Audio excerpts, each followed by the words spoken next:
কোরআনে কারীম শোনার কিছু আদব আল্লাহ দিয়েছেন। এক নম্বরে ফাসতামিউ লাহু, দুই নম্বরে ওয়ানসিতু, মনোযোগ সহকারে শুনতে হয়। দুই নম্বরে চুপ থাকা লাগে। আপনি যদি গল্প করে, আমি গতানুগতিক কথা বলি না, আমি তাফসীর আকারে কথা বলতে হলে শিক্ষা বের করি। শিক্ষা বের করতে হলে চিন্তা ভাবনা করা লাগবে না? উপর থেকে তো কিছু আশা লাগবে। আপনারা ডিস্টার্ব করলে আমি তো সব ভুলে যাব। আমি এবার শোনাচ্ছি তাফসীরে হাক্কানি থেকে।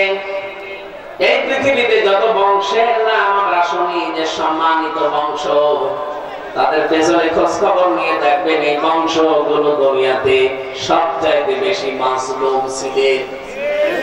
সম্মান পৃথিবীতে বৃদ্ধি হওয়ার জন্য যতগুলো কাজ আছে তার এক নম্বরে সে মাজলুম হয়ে যায়। তাহলে সৃষ্টি জগতের ভেতরে তার মহব্বত আল্লাহ তৈরি করে দেয়। আজ এই বাংলাদেশের দুইটা বংশের নামই দামি আছে, তাই ভালো করে খেয়াল করবেন। আপনি সূরা আলে ইমরানের 14 নম্বর আয়াতের তাফসীর বাণিজ্যে মিলান দেখবেন, এটা পাবেন। আমি 1 ঘন্টা কথা বলতে হলে কমপক্ষে 20 ঘন্টা আয়াতের উপরে পড়ি। কত আয়াতের কত তাফসীর থেকে, কিতাব থেকে রেফারেন্স গুলো জোগাড় করা লাগে। আন্দাজে বললে কত আলেম বসে আছে বাড়িতে যে এখন মিলাবে। আমি প্রথম পয়েন্টে বলেছিলাম, এই পৃথিবীতে যদি কারো মর্যাদা সম্মান সৃষ্টি জগতের ভেতরে আল্লাহ ঢুকিয়ে দিতে চান, তাহলে 1 নম্বরে তার জীবনে আপনি দেখবেন সে মাজলুম ছিল কোনো না কোনো সময়। কি ছিল? আরো জোরে বলে। আমি দুইটা বংশের নাম বাংলাদেশে বলছি। বঙ্গবন্ধুর একটা, জিয়াউর রহমানের একটা, দুইটা নাম বললাম। বলেন তো, বাংলাদেশে বঙ্গবন্ধুকেও মেরে ফেলা হয়েছে, জিয়াউর রহমানকেও মেরে ফেলা হয়েছে। কি? অথচ বঙ্গবন্ধুর নাম আজ পর্যন্ত কোন মানুষ উচ্চারণ করার সময় আমি অন্তত শুনিনি যে বলে শহীদ শেখ মুজিবুর রহমান। আমি শুনিনি। কিন্তু জিয়াউর রহমানের নাম কে উচ্চারণ করলে আগে বলে শহীদ জিয়া। আরাফাতের পাশে নামিরা মসজিদ আছে, নামিরা। এই মসজিদে আমি 16 সালে যখন হজে গিয়েছিলাম, দেখি কাবার ইমাম খুতবা দিচ্ছে, শহীদ জিয়াউর রহমান মেড বাংলাদেশ। এই শব্দটা আমার আজও মনে আছে। উনি এই জন্য দোয়াটা করেছিলেন কারণ ওই সময় প্রচন্ড গরম ছিল। আর যে ময়দানে হাজিরা লক্ষ লক্ষ হাজিরা আশ্রয় নেয় যে গাছের নিচে, ওই গাছের নাম জিয়া গাছ। বাংলাদেশে আমরা নিম গাছ বলি। এই নিম গাছটা উনি লাগিয়ে দিয়েছিলেন। লক্ষ লক্ষ হাজি ওখানে যে আশ্রয় পায়, একটু ছায়া পেলে কি আরাম যে লাগে আমি নিজে তো টের পেয়েছি। কাবার ইমাম আমার মনে হয় ওই দিকে ইঙ্গিত করে শহীদ জিয়াউর রহমান এই লোকটার নামে কাবার মসজিদের নামিরাতে দোয়া করছিলেন নাম ধরে। শহীদের শব্দটাকে আপনি যাই তাই মনে করেন, কাবার ইমামের মুখ দিয়ে শব্দটা এমনি উচ্চারণ আল্লাহ করে দেয়নি। কারণ শহীদ এই শব্দটা এত দামি, যদি কেউ শহীদ হয় তাকে আপনি মরে গেছে বলতে পারবেন না। কেউ যদি শহীদ হয় তাকে যদি বলেন যে মরে গেছে, কোরআনে কারিমে একেবারে স্পষ্ট নিষেধ। সূরা বাকারা প্রথম নাম্বার না, সূরা বাকারা 2 নাম্বার পারা 2 নাম্বার পৃষ্ঠার 12 নাম্বার লাইনের 154 নাম্বার আয়াতে আছে, ওয়ালা তাকুলু লিমা ইয়াকতালু ফি সাবিলিল্লাহি আমওয়াত বাল আহইয়াউ ওয়ালাকিন লা তাশউরুন। রব্বুল আলামিন বলেন, যারা আমি আল্লাহর জন্য শহীদ হয়, যাদেরকে শহীদ করা হয়েছে, দুইটা শব্দ বললাম, যারা আল্লাহর জন্য শহীদ হয় আর যাদেরকে শহীদ করা হয়েছে, এই মানুষকে তোমরা জীবনে কোনদিন মরে গেছে কথা বলবা না, মৃত বলবা না, কারণ তারা জীবিত কিন্তু তোমরা টের পাও না। কে বলছে? আল্লাহ। মুখ দিয়ে মানুষ কথা বলে, এই জন্য আল্লাহ মুখের উপরে নোটিশ দিয়েছেন। মুখের পরে আর একটা জায়গা আছে, ওটা অন্তর। অন্তরে যেন কেউ ধারণাও না করে যে মরে গেছে লোকটা না। ওয়ালা তাহসাবান্নাল্লাযীনা কুতিলু ফি সাবিলিল্লাহি আমওয়াতা বাল আহইয়াউন ইনদা রাব্বিহিম ইউরযাকুন। এটা সূরা আলে ইমরানে আছে 4 নাম্বার পারা 11 নাম্বার পৃষ্ঠা 9 নাম্বার লাইনের 169 নাম্বার আয়াতে আছে। তাফসীরে ফি জিলালিল কোরআনে পাবেন। আল্লাহ বলেন ধারণা করবি না, মুখে তো বলবি না, ধারণা করবে অন্তর দিয়ে যে যারা আমি আল্লাহর জন্য মারা গেছে, শহীদ হয়েছে, যে বলবি না যে মরে গেছে না। যারা শহীদ হয় এরা মরে না, এরা জীবিত, এরা আমি আল্লাহর কাছে খাই। সুবহানাল্লাহ বলতে পারবেন না? বলেন তো ঘুমিয়ে থাকলে খাওয়া লাগে? বলে থাকে। জেগে থাকলে আরো জোরে বলেন। খেলে মানুষের রক্ত, গোশত, চর্বি এগুলো তৈরি হয়। এজন্য শহীদ যারা এরা যেহেতু মরে না, জিন্দা জীবিত, ওরা কিয়ামত পর্যন্ত আল্লাহ নিজে ওদেরকে কুদরতের খাবার খাওয়াবেন।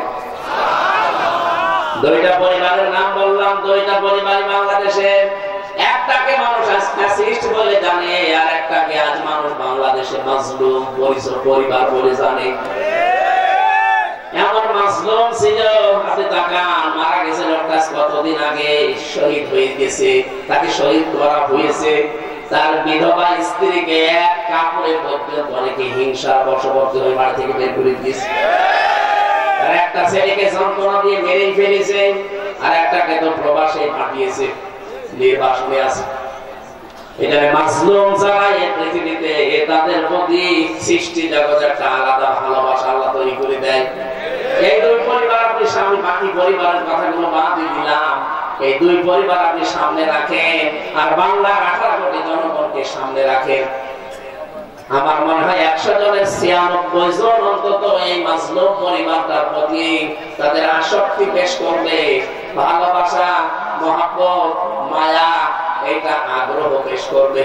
আর 100 জনের হয়তো 4 জন হয়তো ওই পরিবারকে বলবে না, এইভাবে মারা ঠিক হয়নি, অন্যভাবে মারা দরকার। মেজর ডালিম আপনি দেখেননি কয়েকদিন আগে বলছে 2 জনকে আমরা বাঁচিয়ে রেখেছিলাম, এমনি বাঁচিয়ে রাখেনি, জনগণ যেন টের পায় যে কেন তাদেরকে মেরেছিলাম। বেশি বলে ফেললাম। এই 2 জনকে যদি ওই সময় আল্লাহর কাছে পাঠিয়ে দিত, তাহলে এই 2732 জন মানুষ মরে যেত না। 2780 জন মানুষ হাসপাতালে বেড়ে কাটতো না। একবার বলছে না, কত মানুষকে গুম করা, খুন করা, বিশেষ করে আয়না ঘরে রাখার মতো এই দৃশ্য পৃথিবী দেখতো না। আমি নিজেও 10 দিন ছিলাম আয়না ঘরে, মিনি ছোটটায়, বড়টায় আমাকে নিয়ে যায়নি। আমি ছোটটায় টের পেয়েছি যে কি আযাব দেয়। ছোটটায় যদি অবস্থা হয়, বড়টায় কি হয় আপনি নিজেই বলেন। আপনি যে বলেন যে কি হয়েছে যে আমরা পালিয়ে যাওয়া লাগলো, আরে ভাই আপনার উপর তো হয়নি। যদি 100 ভাগের 1 ভাগ হতো আপনার উপরে, আপনি টের পেতেন। আপনি তো ছিলেন শুধু মাল কামানোর ধান্দা, আগে কি সুন্দর মাল কামাইতাম। আমি এখান থেকে 27টা বিষয় পেয়েছি তাফসীরে। কোন মাজলুম যদি সত্যি মাজলুম হয়ে যায়, রব্বুল আলামিন এই তথ্যটা সূরা মারিয়াম 16 নম্বর পারা 11 নম্বর পৃষ্ঠার 1ম নম্বর লাইনে 96 নম্বর আয়াতে পাবেন।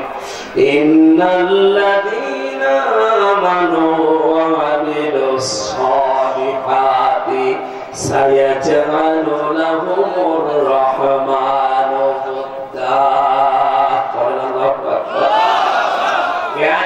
তাফসীরের বিষয় আমি যেখানে পড়েছিলাম ওখান থেকে আরম্ভ করছি। আজকে 15টা জিনিস কিন্তু নিয়ে যাওয়া লাগবে। 6টা জিনিসের উপরে আল্লাহ বলেন तमाम দুনিয়ার মানুষের আমি আসক্তি তৈরি করে দিয়েছি, ভালোবাসা, মহব্বত, আকর্ষণ, সসবল। এখান থেকে যদি মানুষ কন্ট্রোল করতে পারে এই 6টা বিষয়কে, আপনি এই 6টা বিষয় ছাড়া চলতে পারবেন না। কিন্তু এই 6টা বিষয় পরিমিত ব্যবহার করা লাগবে, তাহলে 3টা পুরস্কার আল্লাহ নিজে দান করবে। আর আল্লাহ তাদের ওই 3টা পুরস্কার দেবে, তাদের এই দুনিয়াতে মরণের আগে 6টা গুণ অর্জন করা লাগবে। কোরআন থেকে জেনে আজকে আমল করা আরম্ভ করব ইনশাআল্লাহ।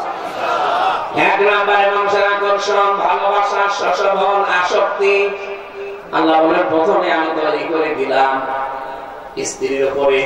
কারণ নবীজি এর জন্য আয়াতের ব্যাখ্যা করতে গিয়ে বলেন এদিকে তাকা, আল্লাহর নবী বলেন আমার কাছে तमाम দুনিয়ায় তিনটা জিনিস প্রিয়। এক নম্বরে আমার নিজের স্ত্রী। কার? আমার নিজের স্ত্রী। আমাদের কাছে স্ত্রী ভালো লাগে, তবে নিজেরটা দুটো নিজেরটা এরকম দেশে নেই। এখানে কত আল্লাহর ওলি বসে আছে, পাশের বাড়ির ভাবির সাথে ওই লাইন লাগিয়েছে। বিবাহিত মেয়েদের সাথে যারা লাইন করেন এই মুহূর্তে তওবা করেন, কারণ জীবনও আপনি তার স্বামী ছেড়ে না দিলে বিয়ে করতে পারবেন না, আর সারা জীবন আপনি আফসোস করে মরবেন। এই জন্য যারা বিবাহিত মেয়েদের সাথে লাইনে আছে মোবাইল নাম্বার এখনই ডিলিট করা রাখবেন। কারা কারা করবেন হাত তোলেন তো, দেখে কার সাথে লাইন আছে এখন মোবাইল দেন। মুখে দাঁড়িয়ে নিয়ে লাইন করো না, নাও করবেন এই কোন ভাবের সাথে লাইন আছে না? না, এখানে অনেকে এরকম আছে, আপনি হাত না তুললেও আমি জানি। পরকীয়া প্রেমে যারা আসক্ত আছে তাদের তিনটা ক্ষতি হবে, যা জীবনেও পোষাবে না। এক নম্বরে চেহারার উজ্জ্বলতা নষ্ট হয়ে যাবে। দুই নম্বরে আপনার রিজিক আল্লাহ কমিয়ে দেবে। তিন নম্বরে মরণের সময় ঈমান পাবেন না, বেঈমান হয়ে মারা যাবে। এরপরও যদি কেউ পরকীয়া প্রেম বন্ধ না করে, আপনি লিখে নিতে পারেন যে আপনি জাহান্নামের দিকে একেবারে 180 মাইল বেগে দৌড়াচ্ছেন। এটা ছেড়ে দেওয়া যায় না। এত আস্তে বলছে, তার মানে এরকম হচ্ছে। যারা আছেন শয়তান কিন্তু খুব বেশি বেশি আপনাকে টার্গেটে নিয়েছে, কারণ জাহান্নামে নেওয়ার জন্য আর কোনো রাস্তা লাগবে না। যারা বিবাহিত মেয়েদের সাথে এই লাইন করে একবার কোনো অন্যায় কাজে জড়িয়ে পড়ে, তাদেরকে মেরে ফেলা ছাড়া তার শাস্তি নেই। শয়তান তো সাকসেস হবে জায়গায়। এজন্য আমরা এখনই থেমে যাব। যারা এরকম লাইনে আছেন আল্লাহকে ভয় করে এই মুহূর্তে নাম্বারগুলো ডিলিট করে দিন। যত নাম্বারে কল দিই কই মহিলা, না আমি আর ধরবো না। রাজি আছেন আপনারা? যারা যারা রাজি আছেন তারা হাত তোলেন। তোলেন না, কারণ তোলেন।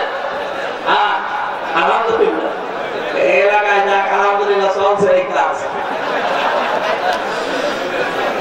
নবীজি দাঁড়িয়েছিলেন, আমার কাছে আমার স্ত্রী ভালো লাগে। হ্যাঁ, আমার স্ত্রী ভালো লাগার পেছনে কারণ ছিল। হযরত উম্মে সালমা রাদিয়াল্লাহু তাআলা আনহা বলেন, আমার স্বামী যখন বাইরে থেকে আসবে একটু সংবাদ পেয়েছি, তাড়াতাড়ি করে নিজের শরীরকে পরিষ্কার করলাম, পবিত্র করলাম। নিজের বিছানার চাদর তুলে ফেলে ময়লাটা পরিষ্কার চাদর বিছালাম। আশপাশের মেয়ে লোকরা এসে বলছে, কি সালমা, কে আসবে এত আজকে, এত সাজগোজ, এত সুন্দর কাপড় চোপড়? হযরত সালমা বলেন, পৃথিবীর শ্রেষ্ঠ মেহমান আমার স্বামী আসবে। নবীজি এই কারণেই বলেছেন আমার স্ত্রী আমার কাছে ভালো লাগে। অথচ আজ বাংলাদেশে বহু স্ত্রী আছে, ওরা যদি সাজগোজ করে, ঘর বাড়ি সাজায় আপনার জন্য না। যদি জিজ্ঞাসা করে কিন্তু আজকে এত নতুন কাপড়, বোঝো না লোক আসবে, তার মানে আপনি ওর কাছে লোক না, ওর কাছে লোক হচ্ছে ওর বিয়াই। মেয়েরা, আমি এখান থেকে এই মাসলাটা বলছি, স্বামী যখন বাইরে থেকে আসবে, ইদা নাসারা ইলাইহা সাররাতুহু, হাদিস তিরমিজি শরীফ। নবীজি বলেন, মেয়েদের নেককার হওয়ার প্রথম গুণ এইটা, স্বামী বাইরে থেকে আসলে শত কাজ আছে সব বাদ দিয়ে স্বামীকে সালাম দিয়ে এমন একটা ব্যবহার আছে, এমন একটা ভয় ধরবেন, এমন একটা সাজগোজ দেখাবেন, এমন একটা ব্যবহার আছে, তার সামনে কথাবার্তা বলবেন, সে যেন আপনার আচরণে খুশি হয়ে যায়। এরকম মহিলা এখন 100 জনের 98 জন, আসলে 2 জন পাওয়া যাবে। এই কারণে আমার মনে হয় পরকীয়া প্রেম বাড়তেছে। ওরা বাইরে থেকে এসে স্ত্রীর কাছে রেসপন্স পায় না, যেটা পাওয়া দরকার ওইটা পায় না, তখন লাইন করে। কথা বলেন ঠিক কিনা? এটা একটু জোরে বলেন। শোনো, মেয়েরা এসেছে, সম্মানিত মা বোনেরা, ভালো করে শোনেন। শুধু নামাজ পড়া, রোজা রাখা, কালো বোরকা পড়া ইবাদত না। স্বামী বাইরে থেকে আসলে আপনার ইবাদত, দুনিয়ার সব কাজ বাদ। স্বামীকে সময় দেওয়া লাগবে, এইটাই আপনার ইবাদত। কইছি পুরা জীবনে খাদিজা এক ওয়াক্ত নামাজ পড়ে। যারা এখানে হাদিস কোরআন পড়ে বা পড়ায় জিজ্ঞাসা করেন জীবনে এক ওয়াক্ত নামাজ পড়ে বলে, একটা রোজা রাখেনি, একটা টাকা যাকাত দেয়নি, একবার হজ করেনি, কারণ এই বিধানগুলো সব তার ইন্তেকালের পরে। অথচ আল্লাহ নিজে জান্নাতে একটা ঘর বানিয়ে তার জন্য পাঠিয়ে দিয়েছে। জিবরাইলকে বলেছে এই ঘরটার সুসংবাদ আমার নবীর মাধ্যমে খাদিজাকে জানাও যে একটা নয়েজ মুক্ত, আওয়াজ মুক্ত একটা ঘর আমি বানিয়েছি, যে ঘরে খাদিজা ছাড়া কেউ যেতে পারবে না। ফেরেশতা জিজ্ঞাসা করে রব্বুল আলামিন এই ঘরটার ভেতরে কোনো আওয়াজ নেই, নয়েজ নেই, শুধুমাত্র খাদিজা ছাড়া কেউ যেতে পারবে না, কারণ কি? নবীজি বলেন আমার খাদিজা আমার নবী মুহাম্মদ রাসূলুল্লাহ তার স্বামীর জন্য তার ঘরটাকে নয়েজ মুক্ত, আওয়াজ মুক্ত রাখত। আপনিও যদি আপনার স্বামীর জন্য আপনার ঘরটাকে নয়েজ আওয়াজ মুক্ত রাখতে পারেন, আশা করা যায় খাদিজাতুল কুবরার সাথে আপনিও জান্নাত পাবেন। থেকে এসে ঘরে ঢুকতে দেরি মনে হয় একটা জাহান্নামে ঢুকলাম, নাকি বেশি বলে ফেললাম? দুই নাম্বার নবীজি বলেন আমার কাছে ভালো লাগে সুগন্ধি, আমাদের কাছে সুগন্ধির চাইতে আমার মনে হচ্ছে অনেকের কাছে দুর্গন্ধ ভালো লাগে বেশি, এখানে তো বিড়ি খায়। বিড়ি নেই, আমি বিড়ির বিরুদ্ধে কিছু বলতে চাই না, কারণ আমি আকিজ বলতে চাকরি করে, বেশি বলতে চাকরি চলে যাবে।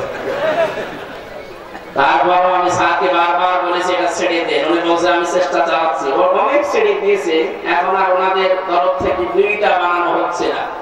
ওইটা আমেরিকার কাছে প্রায় কত হাজার কোটি টাকা দিয়ে বিক্রি করে এখন জিনিস বানায় খাবারে। আল্লাহ যেন এই ধারাটা অব্যাহত রাখে। ওনারা এখন চেষ্টা চালাচ্ছে খাবার বানানো। বিড়ি যারা খান হয়তো আপনাদের এলাকায় তৈরি হয় না, এগুলো তৈরি হয় কুষ্টিয়া, চুয়াডাঙ্গা, যশোরে। আমরা দেখেছি এই তামাক গুলো যখন রোদে দেয় শুকাতে, পুকুরে বিড়ালে পায়খানা করে, পোশাক করে, ওরা ছাড়া দিয়ে দিয়ে প্যাকেট করে পাঠিয়ে দেয়। যখন ছাড়া দেওয়া হয় মশলা কিন্তু লেগেই থাকে। আপনি যে সব প্রাণ দিচ্ছেন জিনিস কিন্তু ভালো না, আমার মনে হয় এটা ছেড়ে দেওয়া ভালো। পৃথিবীর একটাই মাত্র খাবার আছে যার গায়ে লেখা থাকে যে আমাকে খেলে ক্যান্সার হয়, এরকম লেখা নেই। এরপরও যদি কেউ না ছাড়তে পারে এটা আপনার ব্যর্থতা। দুর্গন্ধ কোন জিনিস যেন আপনার কাছে না আসে। 3 নম্বরে নবীজি বলেন আমার সবচেয়ে বেশি প্রিয় হচ্ছে নামাজ। কি? বাংলার মুসলমানেরা যেহেতু 96% মুসলমান এই দেশে, এখানে আমি নামাজের কথা খুব বেশি বলি না, কারণ যে লোকটা নামাজ পড়ে না ও আর মুসলমান থাকে না। কোন মানুষ যদি নামাজ, ফরজ নামাজ ছেড়ে দেয়, আল্লাহ পাক বলেন আমি নিজে ওর দায়িত্ব ছেড়ে দেই। কোন বাবার দায়িত্বে থাকবেন আপনি? কোন নেতার দায়িত্বে থাকবেন আপনি? আল্লাহ যদি আপনার দায়িত্ব ছেড়ে দেয়, আমি জানি আপনার পেছনে 19টা ফেরেশতা কাজ করছে। 24 ঘন্টা আপনি যে চলাফেরা করেন, ঘুমান, 19টা ফেরেশতা আপনার পেছনে লেগে আছে আপনাকে সাহায্য করার জন্য। রব্বুল আলামিন বলেন একদিন যদি বলে যে ওর দায়িত্ব নেওয়ার দরকার নেই, এই দুনিয়ায় আপনি সঠিকভাবে থাকতেও পারবেন না। সে আল্লাহ বলছেন নামাজ যখন বান্দা ছেড়ে দেয়, ফরজ নামাজ বিশেষ করে, আমি আল্লাহ নিজে ওর দায়িত্ব ছেড়ে দেই। যতদিন এই দেশে রাষ্ট্রীয় ভাবে নামাজ কায়েম না হয়, আমরা মুসলিম দাবি করলে জীবন চলে গেলেও নামাজ ছাড়বো না।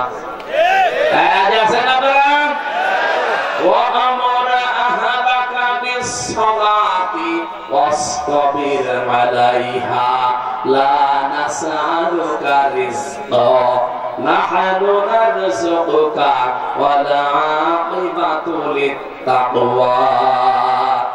সূরা তাহা 132 নম্বর আয়াতে আছে আল্লাহ বলেন হে নবী পরিবারস্থ লোকদেরকে নামাজের আদেশ দেন, আর আপনি নিজেও নামাজের পর অটল থাকেন। রিজিক আপনার কাছে আমি চাই না, বরং রিজিক আপনাকে আমি আল্লাহ দান করি। শুভ পরিণাম যারা মুত্তাকি তাদের জন্য অপেক্ষা করছে। কত মানুষ আমরা দোহাই দেই যে নামাজ পড়বো, কোন সময় কাজ করে শেষ করতে পারি না। আরে ভাই আপনার চাইতে কাজ হযরতে তালহা ইবনে জুবাইরের কম ছিল না। আপনার তো পোশাক আশাকের অভাব হয় না। তার জীবনী পড়লাম, ওনার মাত্র একটা পোশাক ছিল, তারপরেও তিনি ফরজ নামাজ ছেড়ে দেননি। সুবহানাল্লাহ বলতে পারেন না? কিয়ামতে ওনাকে যখন আপনার সামনে দাঁড় করাবে, আপনি লাজবাব হয়ে যাবেন। যারা বলে আমরা সাংসারিক কারণে নামাজ পড়তে পারি না, আল্লাহ তোমাকে সেজদা দিতে পারি না, আপনার সাংসারিক কাজ কি বিবি রহিমার চাইতেও বেশি করেন আপনি? যে মানুষগুলো বলে সন্তানাদের যন্ত্রণায় ঝামেলায় নামাজের সময় হয় না, আপনার ছেলে মেয়ে কয়টা? হযরত ইয়াকুবের সন্তান ছিল 11টা। কয়টা বলেন? আপনি তো তার চাইতে বেশি সন্তানের মালিক। সুতরাং দুনিয়ার কোন দোহাই দিয়ে ফরজ নামাজ বাদ দেওয়া যাবে না।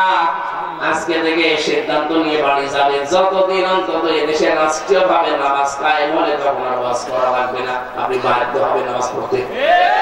নামাজ না পড়লে তখন আপনাকে ধরে হয় পিটাবে, নাই 12 বছর ছেলে রেখে দেবে, এমনি নামাজ পড়বেন।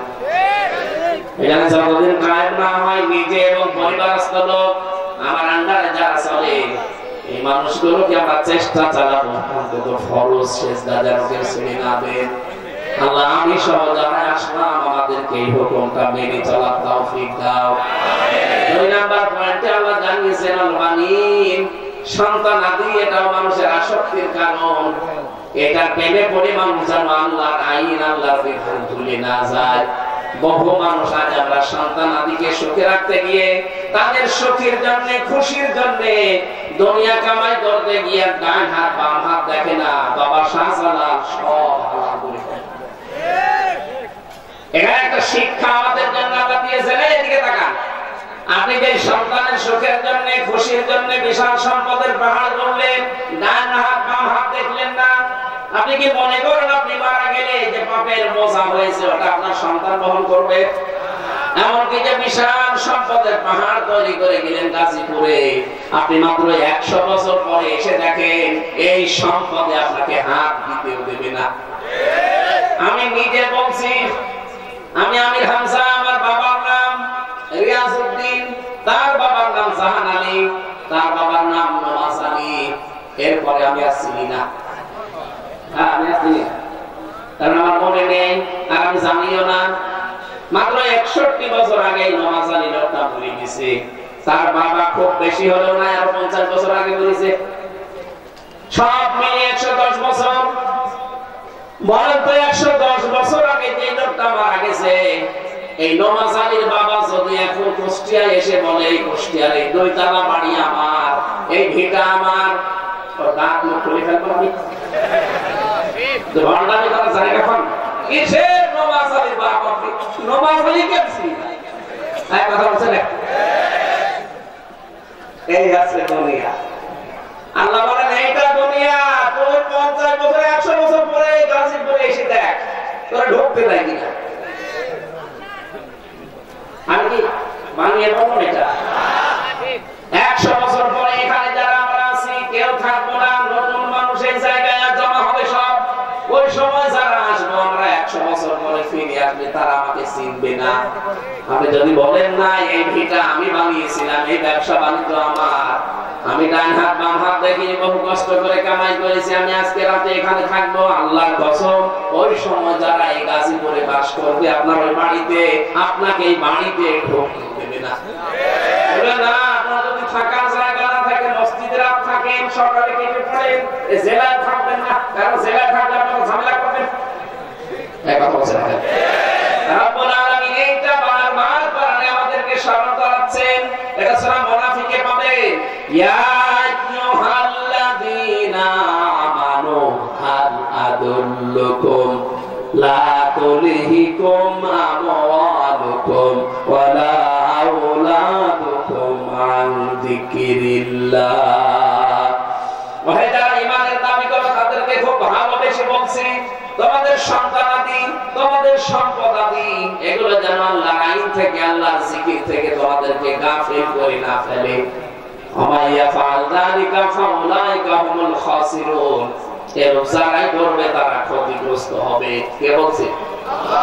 এই আয়াতটা পড়ার পরে আমার নিজের জীবনের সাথে আমি মিলিয়ে দেখি, আমি সহ বহু মানুষ অলরেডি ধরা খেয়ে বসে আছি। এজন্য এখন থেকে যান, আপনার স্ত্রী, আপনার সন্তান, এগুলো সব আকর্ষণীয় করে আল্লাহ পরীক্ষা স্বরূপ পাঠিয়েছে আপনার জন্য। পঞ্চীভূত সোনা, পঞ্চভূত রূপা, এগুলো মানুষের আকর্ষণের বস্তু। আপনাকে এগুলো উপায় করতে, এক জায়গায় করতে নিষেধ না, কিন্তু এর হক আপনাকে আদায় করা লাগবে। রব্বুল আলামিন বলেন যানবাহন হিসাবে ঘোড়ার নাম যদিও এখানে আছে, শুধু ঘোড়া না, যত সুন্দর সুন্দর বাহন আছে, বাহনের প্রতি আল্লাহ মানুষের আকর্ষণ তৈরি করে দিয়েছেন। গবাদি পশু পাখি, হাঁস, জমি জায়গা, ক্ষেত খামার। কিছু মানুষের নেশায় শুধু জমি কেনা, বৈধ হোক অবৈধ গুলো দেখা দেখি নেই, শুধু জমিন জমিন দেখা, এটা আকর্ষণ মানুষের তৈরি করে দিয়েছে।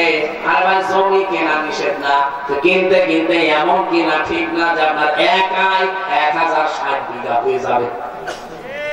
এই বাংলাদেশে আমি একজনের পেয়েছি, একাই জমি কিনেছি 5.5 বছরের পিছিয়ে শেষের টার্মে, শেষের দিকে শেষ 3 বছর না 2 বছর না 7-8 দিন না কতদিন সময় পেয়েছি, আর ওইদিকে 5 বছর।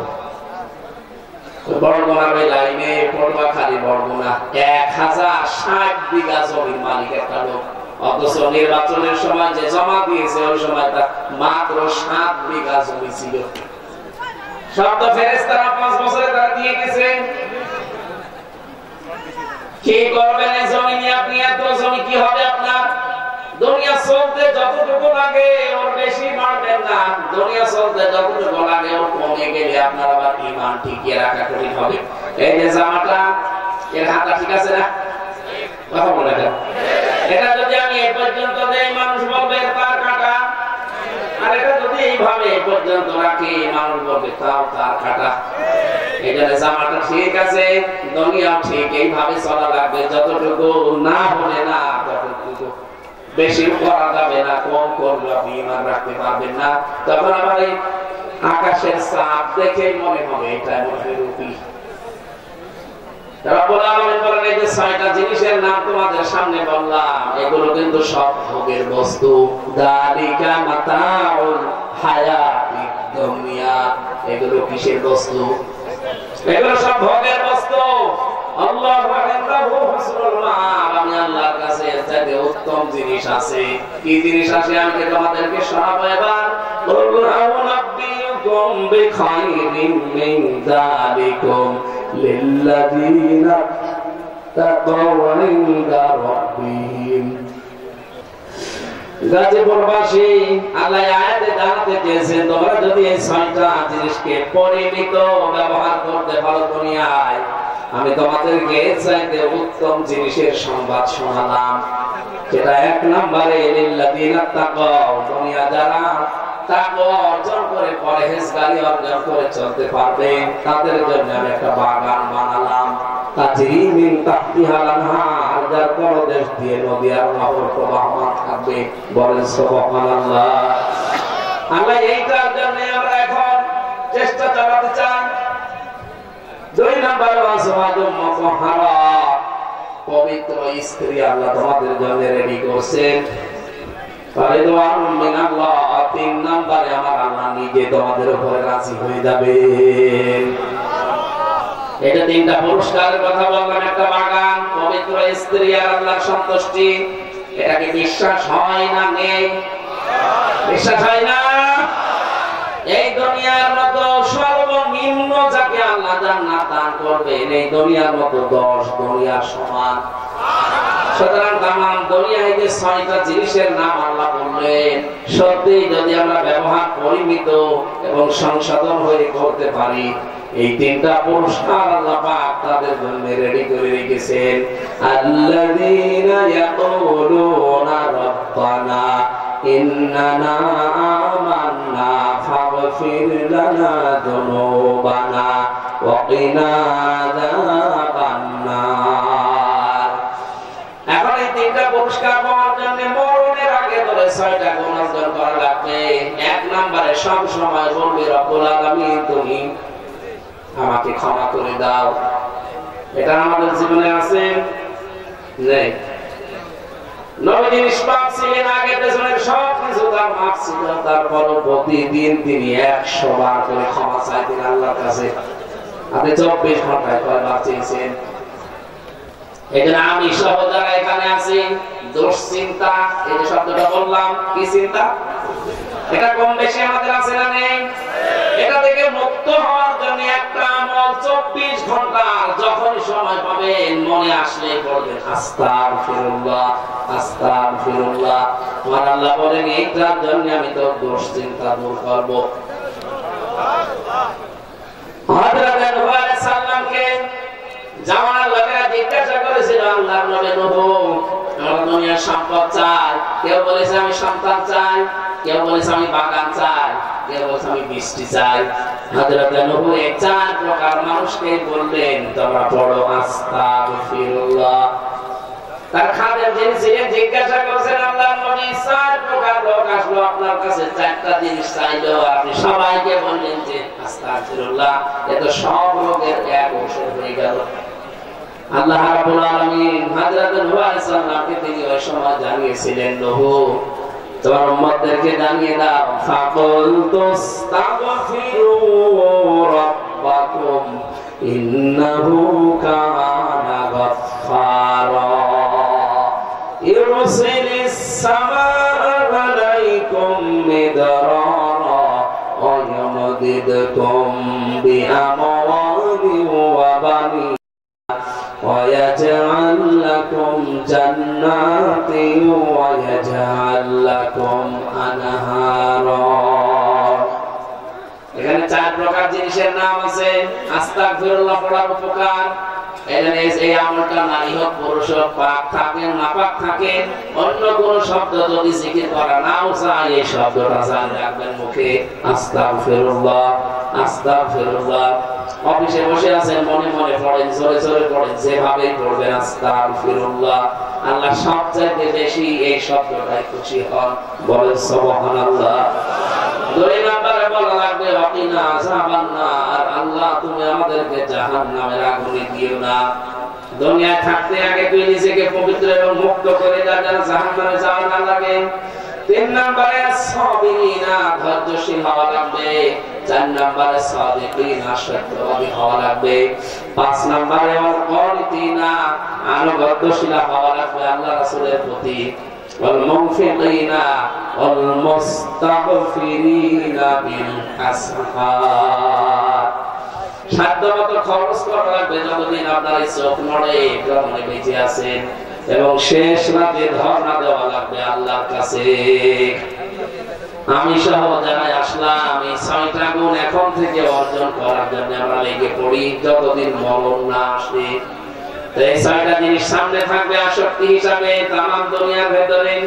এখান থেকে কন্ট্রোল করে যদি পরিমিত ব্যবহার করতে পারি, 3টা পুরস্কারের ঘোষণা আল্লাহ দিয়েছেন। মরণের আগে অন্তত এই 6টা কাজ আমরা যেন আঞ্জাম দিতেই পারি। 6 6 12 আর 3 15 প্রফেসরা আর ইমরান 14 15 16 17 4টা আয়াত আরো বিস্তারিত তাফসীর পড়ে দেখবেন, আর আপনার জ্ঞান এবং আমল বৃদ্ধি হবে ইনশাআল্লাহ। আমি যেখানে 3টা বছর অসুস্থ হয়ে পড়েছি, ওখানে মানবিক বিশেষ করে পারিবারিক জীবন নিয়ে বই লিখেছিলাম। পারিবারিক জীবনে দাম্পত্য কলহ কেন হয় এবং তার সমাধান কিভাবে করা লাগে।